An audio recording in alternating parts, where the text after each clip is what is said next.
In Australia's Northern Territory, just outside Darwin, there's a house in Humpty Doo that became infamous in 1998.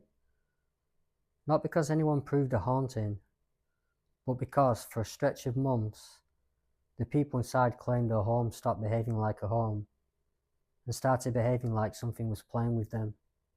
Picture it: heat, storms, monsoon season, you're living with friends, trying to get through normal life, work, money, stress, routines, and then the house starts doing things you can't shrug off.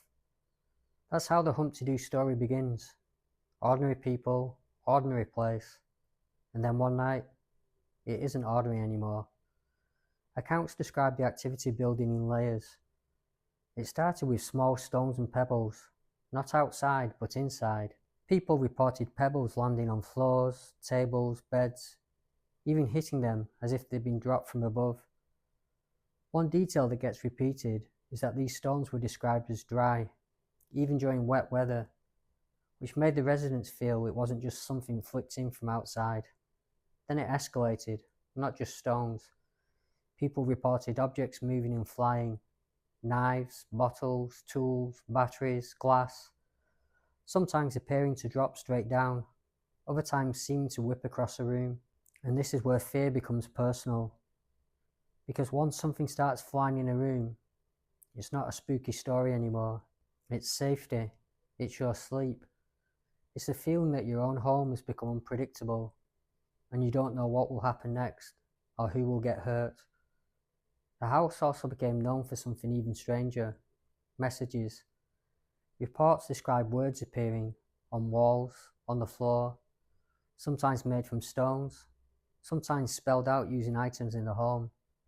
To the residents, it felt targeted, like the activity wasn't random. It felt like it was communicating. At some point, the residents sought help beyond friends and family. A local Catholic priest, Father Tom English, became publicly associated with the case. In a 1998 report, he described witnessing objects flying, including a bottle that came out of the bathroom when no one was inside. And he said he had blessed the house multiple times. Whatever you believe, that matters for one reason. It shows the residents weren't treating this like entertainment, they were calling in help. As media interest grew, the story drew investigators and technicians. One unusual piece, often mentioned, is the involvement of thermal imaging experiments by a building maintenance expert, Brendan Gowdy, who attempted to check whether thrown objects showed fresh handprints or signs of ordinary handling.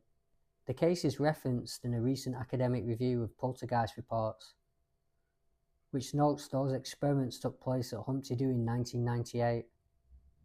That doesn't prove anything, but it does show people were trying to test the claims rather than only argue about them. And this is where the Humpty Doo case becomes what it is today. A modern Australian haunting story with real names, real witnesses, and real media attention. But no single piece of evidence strong enough to close it permanently in either direction, because there are always two possibilities standing side by side: that something genuinely unexplained was happening, or that the situation was shaped by misinterpretation, stress, group dynamics, or even deliberate trickery at some stage. And yet, the reason it still gets talked about decades later is simple. The reports weren't subtle, they were physical, they were chaotic. And for the people inside that house, it felt like the line between normal life and the unknown had been crossed. So what do you think Humpty Doo really was? A modern poltergeist case? Or something human that spiraled into legend? Because some places don't need proof to leave a mark. They leave a mark because the people who lived through it never forget how it felt.